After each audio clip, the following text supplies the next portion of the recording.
약간 희열이 이 들더라고요. 학과에는 그런 들이 다 구비가 되어 있습니다. 저는 직접 손으로 다 뜯어봤습니다. 여자 정비사는 없어서 못 뽑는다. 실제 항공 정비는 어떻게 이루어지고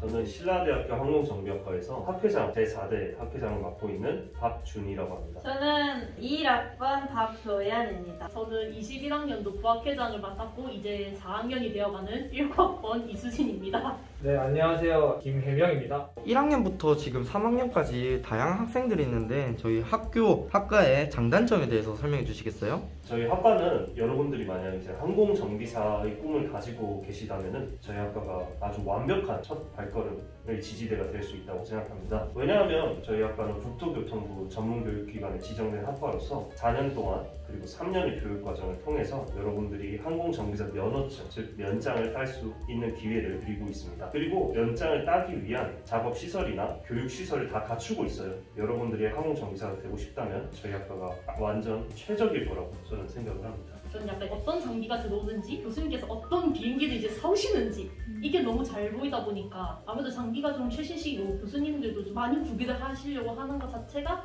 장점인 것 같습니다. 그리고 저희 학교의 장단점이라고 할 거는 학교가 생각보다 이제 높아서 운동이 돼요.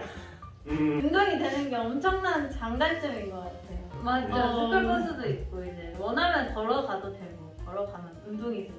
코로나가 진행되면서 항공사업이 휘청했는데 왜 항공학부로 들어오게 되셨나요?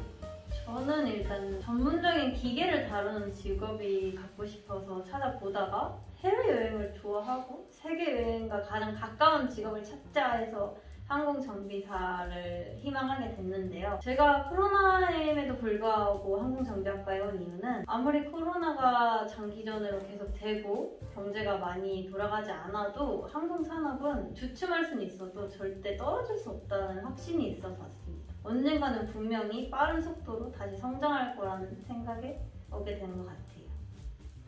저는 이 학과에 오게 된 이유는 막 그렇게 거창하진 않아요. 그냥 관심은 조금 있었지만 뭐 성적도 성적 때문이었고 했을 때 이제 코로나 때문에 항공업계가 휘청했잖아요. 근데 제가 곧 군대도 가고 그리고 4년이란 제약 기간이 다 지나면은 오히려 나한테는 항공업계에서 취직이 기회가 되지 않을까 그런 생각 때문에 항공정비사의 길을 선택했던 것 같아요. 2019년부터 항공학부가 설립이 돼서 하고 있는 1기, 2기 멤버들이시잖아요. 많고 많은 항공학부 학교들이 있는데 굳이 신라대학교를 선택해서 들어오신 이유가 뭔지 설명해 주시겠어요? 저는 장학금 정책 때문이었습니다. 신라대학교는 다른 학교보다 장학금 정책이 굉장히 빵빵하게 지원이 돼요. 그래서 여러분들이 공부만 잘하고 열심히 공부하고 성적을 잘 받고 하면은 많게는 전에까지도 장학금 지원이 가능합니다. 그래서 저는 신라대학교 항공정비학과를 선택하였어요.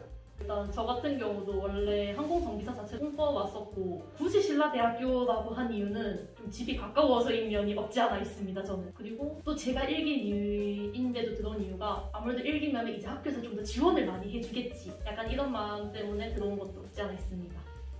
항공정비학과를 나오게 되면은 어느 진로를 선택할 수 있는지 좀 설명해 주시겠어요?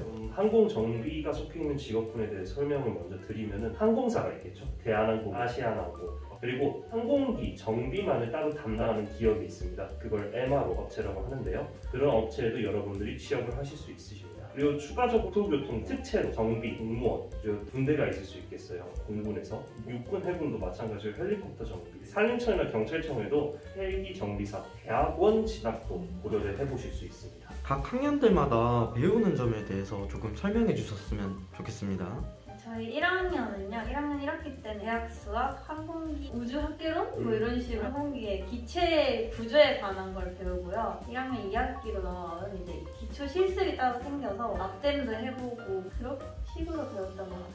그리고 비행기는 워낙 광대하기 때문에 너무 무리하지 않게 교수님도 진행하시고 그리고 알아두셔야 할 때 막 이런 거 있고 뭐 공부 들고 하는 것보다는 이론 중심이라는 거 아무래도 1학년은 그게 1학년의 대부분이었던 것 같아요.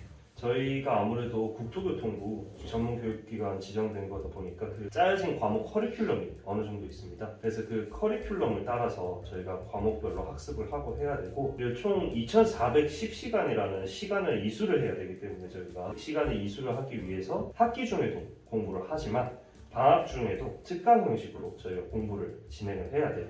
그래서 별도의 특강료 같은 게 들 수 있다는 점 기억해 주셨으면 좋겠어요. 그리고 항공기에 대해서만 배우는 게 아니라 저희도 다른 공대처럼 연력학이나 유체역학, 그리고 재료역학 같은 역학 과목도 무조건 배우고요. 대학 수업 같은 기본적인 수학, 그리고 이공 계열 과목을 무조건 이수를 하셔야 됩니다.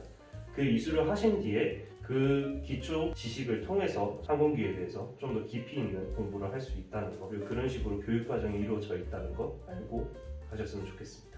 각 학년들마다 기억에 남는 학과 수업이 있을 텐데 어떤 건지 좀 설명해 주세요. 저는 이번 1학년 2학기 때 했던 용접 수업이 가장 기억에 남는데요. 살면서 해볼까 말까 하다 생각했던 용접을 제가 직접 용접봉을 들고 이렇게 모두 딱 쓰고 이렇게 하는데 오묘한 이게 희열이 들더라고요. 되게 인상 깊었던 수업이었던 것 같아요. 제가 한번 얘기해 보자면 저희가 이번 특강 시간에 처음으로 이제 내가 항공정비 학도구나 이런 느낌을 받을 수 있는 실습을 처음 해봤는데요. 비행기를 들어 올려서 비행기의 타이어와 브레이크 장치를 빼고 분해하고 하나하나 부품들이 뭔지 살펴보고 다시 갈아 끼우는 그런 실습을 했는데 처음 이제 그런 실습이기도 했고, 정말 내가 항공정비사가 돼가고 있는 게 맞구나, 그런 느낌이 정말 강해서 굉장히 기억에 남았던 것 같아요. 그러면 제가 이제 가장 인상 깊었던 그런 수업은 가스터빈 엔진 수업이었는데요. 저희 학과에는 그런 엔진들이 다 구비가 되어 있습니다. 저는 직접 손으로 다 뜯어봤습니다. 하나하나. 연소실, 압축기, 각각의 장비들을 하나하나 직접 떼보면서 안에 있는 부품들이 뭐가 있는지 다 확인을 했고, 이런 게 흔치 않거든요. 항공기 엔진 하나하나당 매우 비싸기 때문에. 그렇지만 저희 학과 교수님들이 흔쾌히 허락해 주셔서 저희가 직접 전체를 다 풀어 헤쳐보면서 구조에 대해서 학습할 수 있었던 기회를 가졌던 게 저는 가장 인상 깊었습니다. 이제 저 같은 경우는 이제 전기전자 실습이라고 해서 새로운걸 만들기 시작합니다. 다들 진짜 10시간씩 납득하면서 했던 그 기억이 제일 기억에 남아요.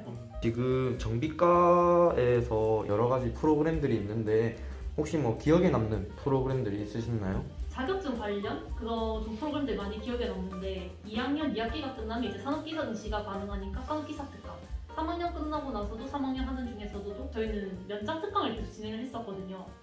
그러다 보니까 이제 실습이나 이런 걸 좀 채울 수 있어서 좀 더 기억에 남는 것 같습니다. 저는 이제 저희 학과에서 진행한 프로그램은 아니었어요. 부산시에서 진행한 에어부산 드림 캠퍼스라는 게 있었거든요.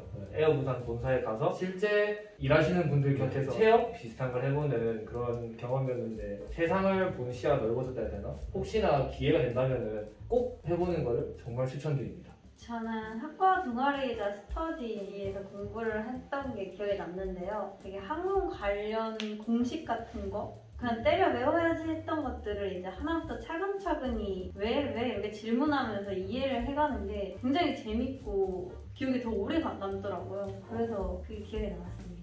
그러면 이제 제가 인상 깊었던 활동은 이제 제가 들어오고 나서부터 지속적으로 이제 외부 강사 초청이라고 해서 대한항공, 아시아나, 페덱스 같은 여러 항공사들, 그리고 항공 관련 조업사들, 그리고 MR 업체 같은 곳에서 실제 근무하시는 분이나 사장님 혹은 본부장님 같은 분들이 오셔서 저희에게 실제 항공 정비는 어떻게 이루어지고 어떻게 진행되는지에 대해서 설명해 주시니까 그런 쪽이 훨씬 흥미 있었고 훨씬 더 많은 거를 알아갈 수 있었던 그런 활동이었던 것 같습니다. 혹시나 대학교 들어오기 전에 이런 환상을 가지고 들어왔는데 코로나로 인해서 이걸 지금 못하고 있다 하시는 거 있으신가요? 저는 고등학교 때까지만 대학 축제가 정말 되게 재밌었는데 대학 축제에 참가할 수 있을 줄 알았어요. 그런데 코로나 때문에 다 해산돼, 무산돼, 축소되다 보니까 아무래도 대학교 축제를 못 즐긴 거 그런 게 아쉽고 그런 환상을 가지고 있었던 것 같아요. 저는 이제 잔디밭에서 동기들이랑 먹는 맥주 한 캔, 그리고 이제 꽃다운 나이에 즐기는 캠퍼스 커피 이런 걸 생각하고 왔는데 비참하게 무너졌죠.